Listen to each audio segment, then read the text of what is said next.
Hello, everybody. It's the Stardock stream. We are here. I'm Adam. That's Paul. We're playing Galactic Civilizations 3. We're actually playing the same Alpha 3 build, I believe, that you guys have. So, and by you guys, I mean our lead founders. I suppose it's probably possible that there are people watching this who haven't pre-ordered our game. And if so, welcome. Hello.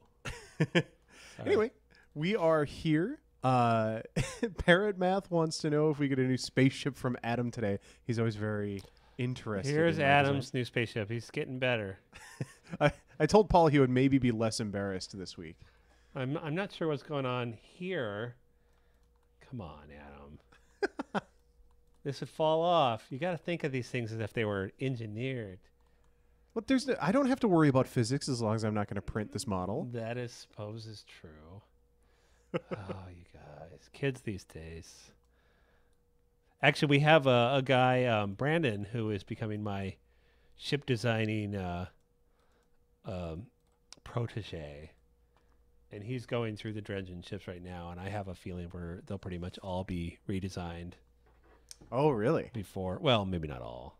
They'll all be polished up before the beta, because he seems to have got a nice little style for it. Very nice. So we have been banging on this Alpha 3 patch for a while. We're excited to finally get it into your guys' hands. If you have any questions, certainly drop them in the chat. We'll try to get to them. Just questions about how Alpha 3 works, where we go from here, anything you want to know about the features of Alpha 3 or upcoming features. Certainly, these are all questions we can ask. And Paul can speak to pretty much every facet of the game because he is the Galciv 3 master. And is he mad at my starship? I'm used to No, what are you playing as mad at? Terrans, and I can't build a constructor, so I have to research orbital manufacturing to extend my range enough to get this damn level 14 planet. Or I have the option. Oh no, that would take even longer to research the expanded. But you do get to start with Xenofactories, which is awesome. Yes. No, I mean, like I said, there's major perks to all of the current starting techs, and I'm sure all of that's going to change. But it is definitely an easy way to make you play quite differently. Like I mean, the Drengen starting with weapons if you're next to somebody if anything, is way too powerful. Yes. Anyways, questions, or should I just ramble? You just ramble for a little while, I guess. There were a couple questions actually. One guy on the forum, Avatar 137, wants to know about rally points in regards to starports and how those are going to work. Well, we're going to have the whole rally point system similar to what we had in Galciv 2, where you'll be able to set a rally point out. There'll be a governor system, and there'll be a governor system where you can then say, everybody building this thing, go to this rally point, or everyone going here, go to this rally point. In addition, you'll be able to set a rally point for a starport, and say, everything being built in this starport should go to the front, everything, So essentially a more advanced version of what we had in Galciv 2. Also, in addition, you'll be able to, finally, sorry, now I have to realign my priorities. You can blame me for it. It's all good. I've probably screwed up your whole plan with the three turns I played before you got up here. Okay, so I was trying to decide if life support. Actually, there is a tech here. Let's see. Tech's planetary. Where was it? Yeah, it's engineering. Yes. So enhanced. Oh no, that's in one more thing up. You looking for life support? I'm looking for the. Oh, there it is. Yeah. No, it's interstellar travel is what leads to it. I'm pretty sure. And I haven't done that yet. Yeah. Oh well, I'll just go back to the old standby and wait for my starport to get built. Anyways, and we're running out of money. What have you been doing? Ooh, what did you buy? You spent like the whole 1,000. Score. I didn't. Did I? Oh, I rushed a freaking colony ship. Sorry. Oh, that'll do it. That was stupid. But I just found a lost. Oh, nice. A lost colony ship that has better range. Very nice. Okay. Bunch of drengsicles that have been on board for God knows how many thousand years. So, yay. All right. Anyways, that solved my problem through sheer luck. So we're saying yes, rally points going to be awesome. Probably won't be in until like beta 0.1. The AI is using them now. It's just a matter of there's a lot of screens involved in rally points. And the one other thing I was going to say is I'm also going to make it so all planets and star bases and stuff will kind of automatically be rally points, so you can say everybody go to Earth. Okay. Or whatever. But that's not really what rally points are mostly for. But it will add a little bit of being able to rally in places like just get back to Earth or get back to home or whatever. Sure. Oh, We had a couple of good questions in the chat here already. Parrot Math asks the population question: what ideas are going to be implemented in the colonization ships and population transfers? So as far as like how can you? I think he's trying to get at how can you kind of ship your people around outside of building colony ships. Or is that pretty much? Outside of building colony ships? I mean, there's You can build transports. There's a couple things I was thinking about doing, but they would be later. We were thinking about having like essentially a treaties. Once approval, I don't know. There's a population is a hard thing because now that the entire what is going on here? Now that the entire economy is based on population. In Galaxy 2, like a factory actually made production points. Sure. In Galaxy 3, a factory gives you a percentage bonus on your population. So population is very, very important. So we have to be careful what to do with it. We were talking about I was thinking about having treaties or trade routes where you can actually import workers, and essentially create. So a planet that has a lot of population can trade that population. We're talking about making it so that you can transfer people. Maybe that was not the smartest move. Anyways, probably not going to finish this game, so I shouldn't overthink it. Sorry. I'm not very good at this talking and playing. Okay, I'm never going to make my own Twitch channel. So yes, so we're with starports. There's a question right now where people are concerned, like the whole idea of having multiple planets power a starport is actually proving to be really cool. I'm really enjoying it. I think it's a good. Speaking of which, why is this not? Why is Kona not? Because Kona wasn't doing any production at all. Oh no, actually, because I forgot to Well, presumably it was just all going into social because I hadn't associated them with a starport, even though they were set at 50-50 just because that was the default. Okay, so anyways, we make it so that a starport can derive the people from all of the planets that are on it. So instead of just pulling them from the primary sponsor, a couple things like that. So we have a lot of little things like that. Mostly, we might even make a type of ship that the whole purpose would be to just transfer people. But that's more or less, the truth is it's a colony ship. Right. It would just be. So that's kind of a late game problem, and we will be addressing it once the games get a little more fleshed out. Sure. Great questions in the chat today, everyone. Thank you for that. Glenn Hot Dog asks, when trading becomes available, will the techs we trade for count toward our tech age, as far as unlocking Age of War, etc.? Wow. I'm going to say yes. It seems like... I don't see why they wouldn't, because if you have that tech, it contributes to the thing. Yeah. Yeah, so you could so that's going to make it actually really hard for us to balance the tech age. So yay! But yeah, I'm sure we can make it work. But yeah, it seems logical. If you've got that tech, then you've got that tech. You've got the points for it. So you could get yourself into a really fun situation where you trade for too much tech to unlock the next tech age and get stuck in the age of colonization or whatever forever. That would be I mean, you both would get the point. So. That would be an amusing fail state for the game and let's the weirdest of edge cases. Do you have it on common? I have it on whatever the defaults were. Really? I might have boosted it up to common actually because we had that issue with the previous build. Because I did change the numbers in mine, but I mean, there's a lot of planets around here, so I was wondering if it might be on common. Well, I'll take it. Especially with your Lost Colony ship. That is such a huge boost.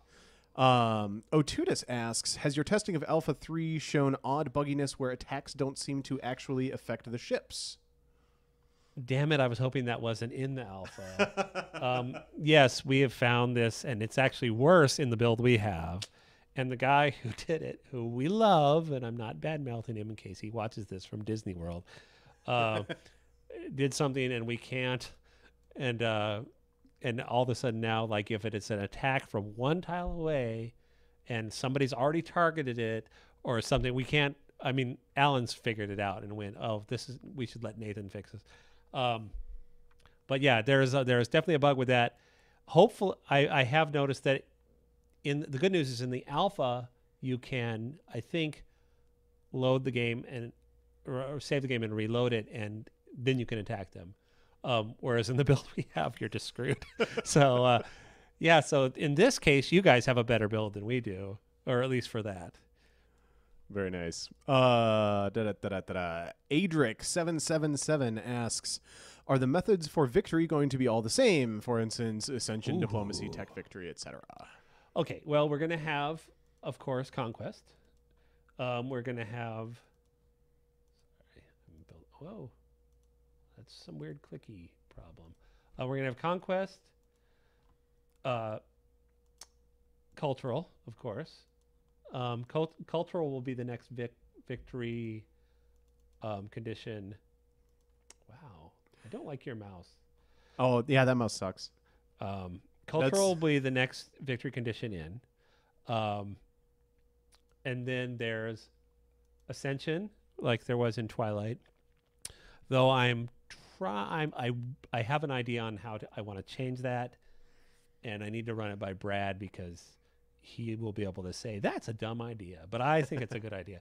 So there will be Ascension, and then there will be Tech Victory. Tech Victory is going to be done a little bit differently than it was in Twilight. In the other ones, like that's what these techs here in the Age of Victory are. There's 3 of them, one in each category, or well, except for War. And I might add one in War. You have to get all 3 of those instead of just one tech. And then you have to build a Ascension Gate, and that will trigger the Tech Victory. That is mostly so that you don't end with a fizzle like you did in Twilight. Sure. If you did a tech. It's like, hey, you win. And also gives a nice big on-map effect of the planet that you're building it on starting to glow, and there's a timer, and everybody in the game will be able to go, oh, shit, he's building that, and run over to take it out. So that is the way the Tech Victory will work. Ascension will essentially be the same as in Twilight. There'll be these Ascension Gates. In Gauss of 2 Twilight, we call them Ascension Crystals. We may keep that name, but I like the gates because essentially they're floating around, and you have to hold them for a certain amount of turns, and you get points, and if you get enough of those points, you win. All of these, of course, will be optional. You can turn them all off if you only ever want to have conquest. And then there will be diplomatic. Diplomatic, I'm trying to decide whether we want it to be just like in Gauss of 2, where if you get enough, if you get everybody alliance, you win. Or there's also going to be a new UP type of thing where you can be voted essentially King of the Galaxy by the United Planets. I'm thinking of combining those together. And essentially it would work because if you have alliances with everybody, they're all going to vote with you. You go in and you. So Right. It would work out. So there'll probably be 4. And then we might also, just because it seems to be a popular thing in a lot of turn-based cards, is have a turn limit win sure. mode. So it's essentially whoever has the most points at 1,000 turns or whatever. But we're not going to have that baked in hard because on a huge map, 1,000 turns actually isn't enough. So we had a good question from the forum, I thought, wanting to know if we could sort of visually give a comparison between what a huge map in Galciv 3 is, or the biggest map, versus whatever the biggest map in Galciv 2. We could. Not right now, because Okay. I don't really have any apples to apples comparison. So what you said, this was a large? I think it was a large. I could be wrong. Yeah. Well, I actually have a spreadsheet Oh. that is the number of tiles, and then essentially on a hex-based map, which there's been some debate of switching to a square map, but I actually like it better hex size, so it's something I'm kind of fighting against. What monster would switch to a square map? That's my question. I love you, Brad. I'm sorry. Not that he ever watches these. Well, the problem is like on the mini map, there are like edges. There's this weird psychological I'm missing something when it's not a square. But ironically, because hexes are six-sided, if you actually go outside of it being hex-shaped, you're actually less efficient. So it's actually better to be. And plus, it goes with the round galaxies. It goes. I like it. And on top of all that, it just feels more science fiction-y.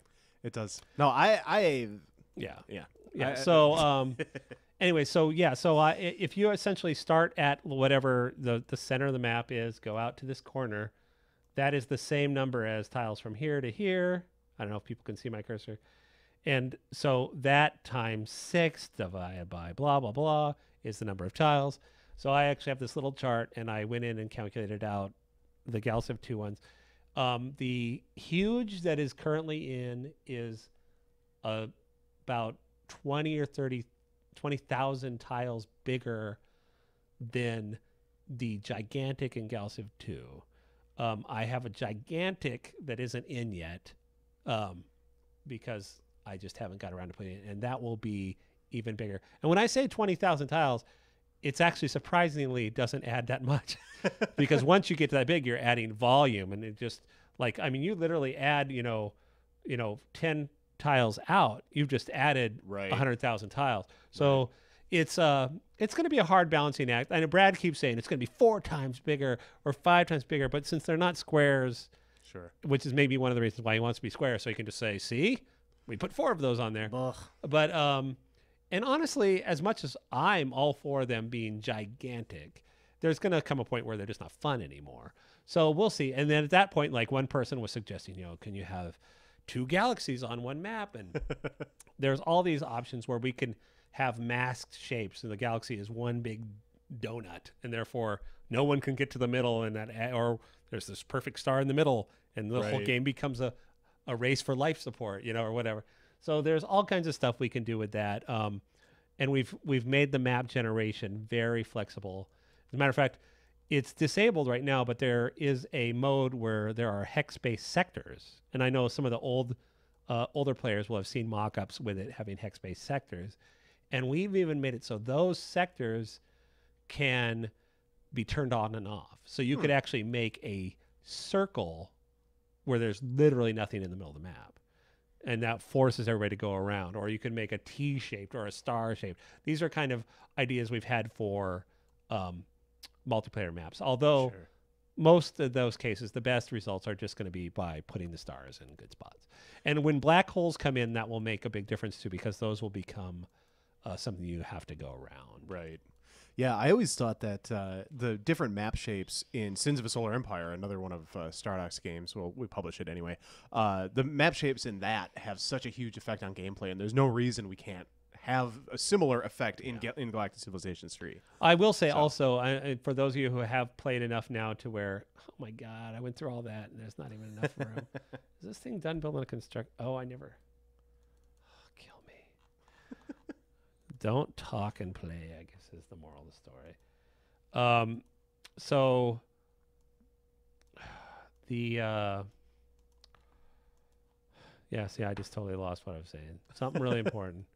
Well, I'm sure it'll come up in a future stream. It's all good. Let's see. We had a question about remapping keyboard keys, but will you enable the ability to remap mouse keys? For example, my middle mouse button is busted, so I can't rotate the screen in shipbuilding. Which sounds well, that annoying. is problematic, and the dicky part of me wants to say, go buy a new mouse. But yes, we want very much, like we already have an input thing here. I'm not 100% certain it works. I think it does. I never use it. So you can actually already remap like some hotkeys, and as we add more, you'll be able to remap those. I don't really see a reason why not to add that, other than just remembering to do it, because most people. I mean, it's a very odd request. First time I've heard that request. So, but if we get around to it, ask on the forums so we'll remember. It is a good point, though. That is a polish point. Yeah, it is a good point, though, to point out that it's like we love taking your questions here, but if you have specifically suggestions and feedback that you want to give to us, it's a lot easier for us to keep those, I guess, keep those straight and organized if you post them on the forums, because we have people who go through the forums and make sure all those things make it into internal documents that we can see and reference and use when we're building the game. So that's a little plug to go to the forums. The Steam forum work too. We do keep quite an eye on the Steam forums. So. I admit that I spend most of my time on the Steam forums, and it's because our support people don't really. They're on our forums. So I like to try and be outward facing to the Steam forums, because mostly it's people who are less you ask a question on the Galactic forum, 20 fans will answer the question. On the Steam forum, I'm the only one answering the question. Right. So, there's actually a whole bunch of really good feedback off of Alpha 3 on the Steam forums right now already. I was just poking through there the other day, and I was really impressed. Yeah, somebody had there was a couple where it's like, oh, that's a good idea. And I don't remember what it was, but yeah, I make notes on my. Let's see. Are we going to have an Alpha 4, or is the next release beta? There will be a Alpha 4 right before the beta. Okay. But it's not going to be a major. It'll probably be essentially a test for the beta. Okay. Of letting us go, okay, is the game fun enough? Are we ready to go to beta? It'll be like essentially like a release candidate for the beta. And we need it because we're really lucky. We have this, this dedicated smaller group, so we can actually send this out and say, hey, is this ready for beta? Right. And get an answer pretty quickly. Let's see. Are there going to be wormholes or teleporting gates to make far parts of the galaxy close? We already have wormholes in the game. Well, wormholes they're are like one-time thing, though. Wormholes are an anomaly, and actually, I put them in because in Galactic 2 we had them, and I do like them, but I'm trying to find a way to kind of breathe a little more life into them. So they'll probably be getting a little tweaking, where I was thinking they might actually give you like choices or turn them into ideological things where, do you want to go through it? You might end up anywhere, or do you want to close it and make the galaxy safe? Come up with some neat things for that. But a lot of people, it's funny, I don't ever notice them because I always put my survey ship on Auto Explorer, which just hurts the power game. And then they shoot it, and then if they go out into the galaxy, they come back. Ooh, hey, yeah. Oh, damn it. By the way, anybody who's playing the game, entertainment industry and the ideology tree is completely overbalanced and is like super awesome. It will be broken next build, so exploit it when you can. What was I saying? Yes, wormholes are going to get a little bit of overhaul, but they will be in there. I actually, in the original doc, I have essentially brought back, I was trying to play with the lore where originally there were hypergates. And then the whole premise of Galactic is that the hypergates took a long time. They were faster than light, but they were like warp 1, right? Well, and you had to drag them you into had place to you had to some build light. one on the other side of the galaxy, right? So they weren't terribly efficient. So I wanted to bring those back, and I actually have a whole design for it, but we've decided to push them not into this build. I want to actually one of the expansions, which will be a story-based expansion, but one of the bigger pushes, at least currently planned, this is like a year or a year and a half from now or whatever, would be a star-based expansion where we introduce some new types of star bases. I'm really trying to find a way to essentially create star-based design. Okay. It's kind of the way ship design works, so that people, because can you imagine if people were building their own star bases? Right. It would be awesome. But star bases can be so overpowering, and they're so I've got a lot of things like that. But one of the star-based design types that I was thinking about entering is these hypergates, and now that we have black holes, I was essentially thinking what you do is you would, and this may completely change, so don't quote me on this. What you would do is you would build them on an antimatter resource, and then you build another one on another antimatter resource, and then you can go to any one of them that you own. It's like a wormhole network. But that kinda. means you still have to get there once, Sure. right? So it's not like because any instantaneous travel is really hard on the AI. And it has to make all these decisions of, is it faster to go this way? Is it faster to go that way? I know that, gamers are like, well, who cares? You just make it decide. And there's this algorithm, but it is really a polish. It really does make it hard. So yeah, it's always really easy until then it's all of a sudden it's not. And then everyone's complaining about the AI. Yeah, it's that well, it was stupid. It didn't figure out how to do that. But I did talk to Brad about it, who writes the AI. I said, what if we did it this way? He's like, yeah, that would work. It'd still be kind of hard, but it would work, and I could make it do this, and I could. So he was kind of excited about it, but it was too much to do in the base game. So I've kind of rolled that into my Starbase expansion that I want to do. Let's see. Will there be an ability to upgrade old ships to new tech, refits? Yes. As a matter of fact, I would like to get that in before the beta. So that will. Oh man, really? Yeah, I'd like. Yes, as a matter of fact, and now that we have the blueprint system, I might even go so far as to make it so that there's essentially there's a couple modes that I was thinking of having. Is like if you're building a ship in a starport, I might have an option to make it so if it's still in the queue and it hasn't come up yet and a new design unlocks, it just automatically goes to the new design. So you're not still building a Mark 1 when you've now got a Mark 3. I'd like for you to be able to just click on a constructor and say upgrade to latest version, and it'll just start upgrading. Sure. But yes, at the very least, we'll have exactly the same upgrading system in Galciv 2 because, I'm already missing it. I'm playing a game and I'm like, oh, crap.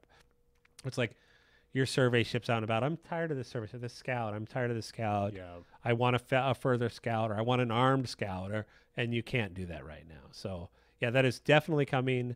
I can't promise when, but it will be probably in for the beta for sure. Yeah, I find myself not upgrading my improvements because it takes so freaking long for me to go through all my planets and like upgrade all my Xeno factories to mega factories or whatever. Just insane. Well, because I'm lazy is the thing. I want the game to accommodate my laziness. Well, they were talking about. I thought they were talking about ships. They were. Okay. I was making it. Well, but the planets. Oh, okay. So a couple things are going to change with the planets too. There will be an icon over anything that can be upgraded, right? So you'll like there was in Galso 2. So you can just go through and double click on them, bang, bang, bang, bang, and upgrade them. One of the things that is also hotly debated, I'm sure people who hear this will be afraid. I think what we're going to do is we're going to make it so that you can no longer build a higher level improvement until you've built the base one.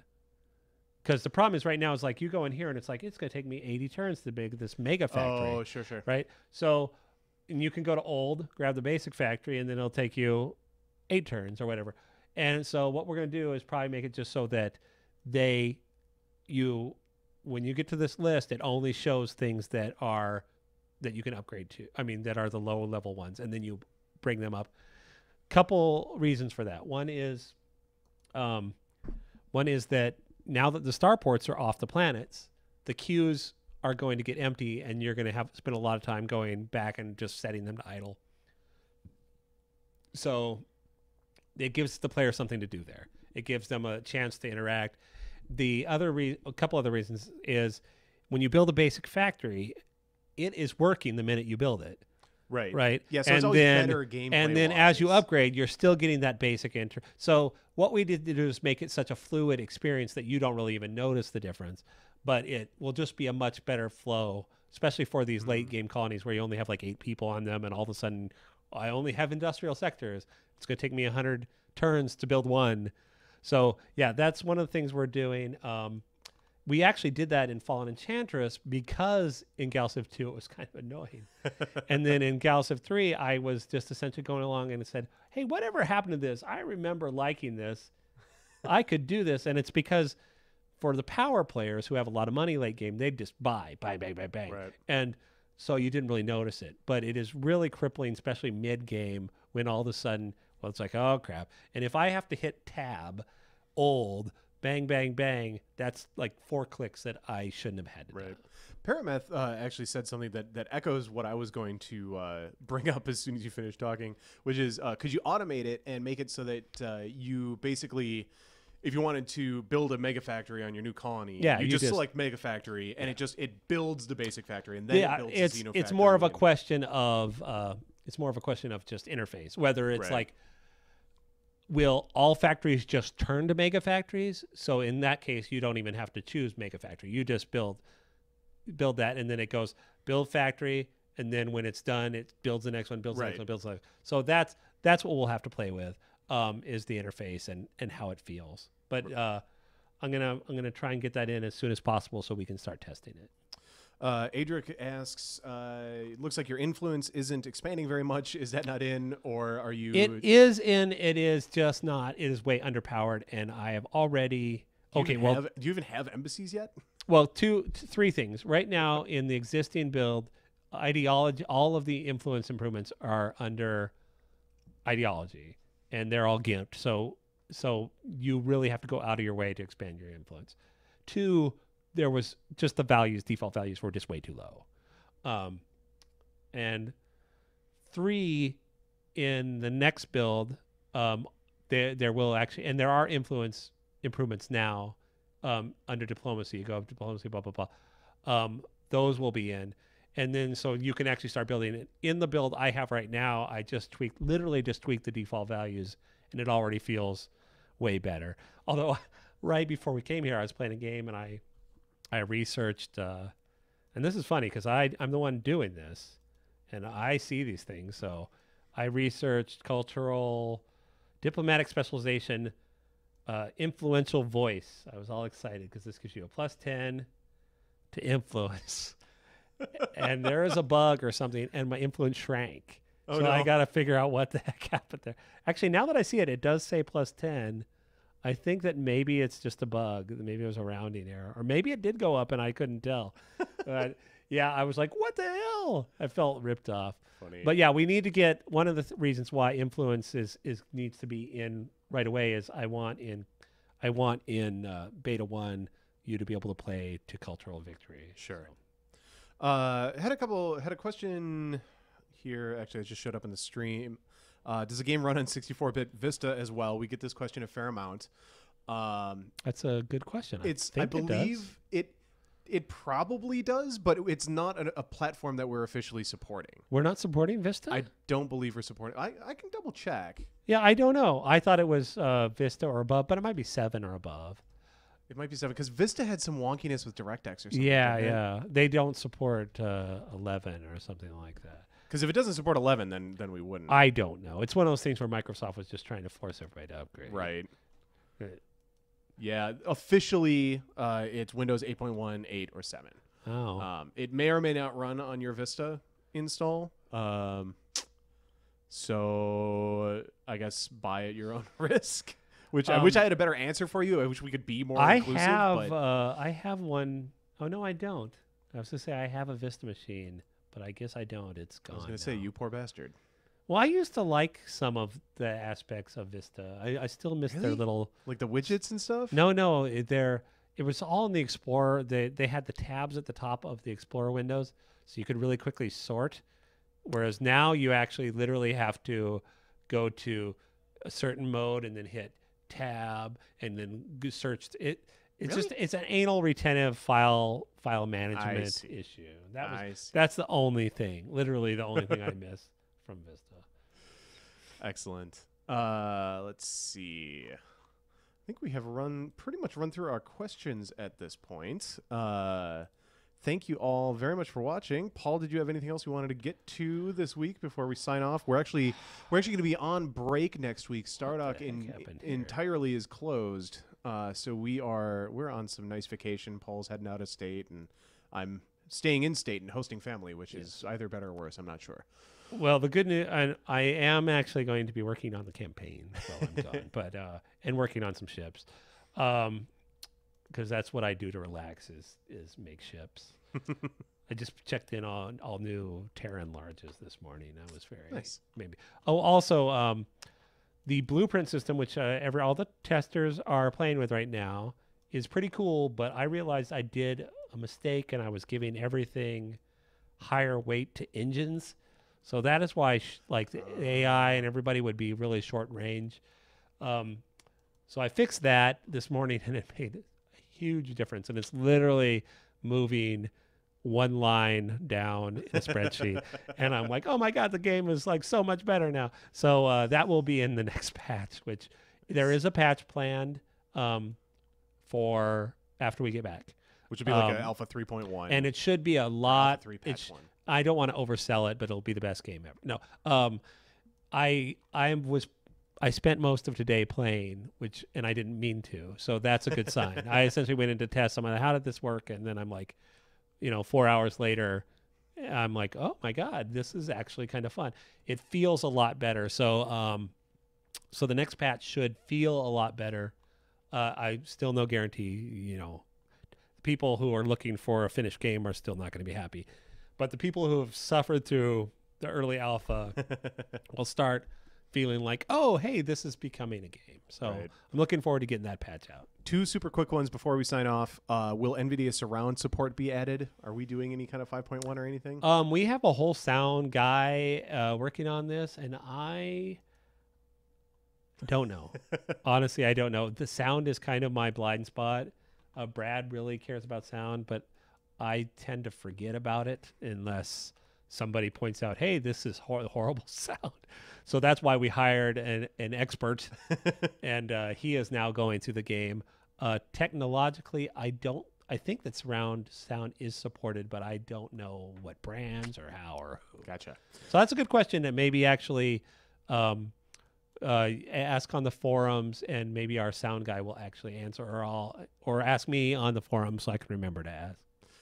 3 screen displays, I'm guessing probably not, like Eyefinity and super weird resolutions and things. Do those actually, couldn't you essentially just run in a really long window?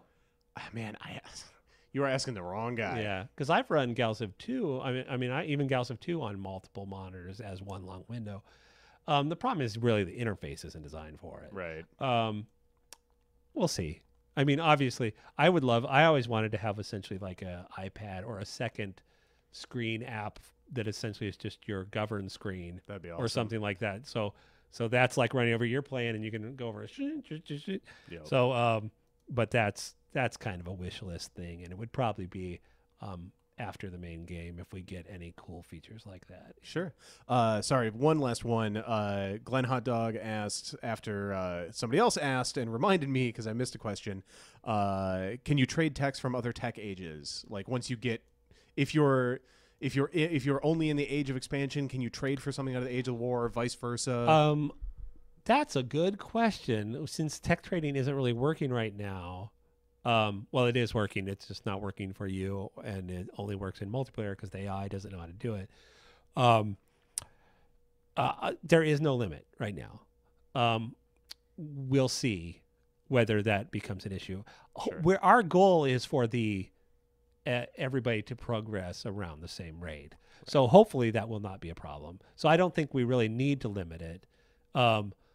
It's more just a matter of, if for some reason there's some crazy exploit, right. I don't want to promise that we won't limit it. Right. But yeah, as a rule, my goal is to not limit anything until it is proves to need to be limited. Kind of the whole essence of GalCiv is to be opened and very sandboxy. And sure. the ship designer is the ultimate example of how we pretty much we want the player to be able to do whatever they want. Right. So. Cool. Well, I think that's going to do it for our stream, guys. We're going to, like I said, we're going to be off for a week, so we'll unfortunately won't see you next week, but following week we'll be back. You should be getting a patch soon, like I said. Hope we got to your questions as best we could, and thanks for watching, and we'll see you later. Bye-bye.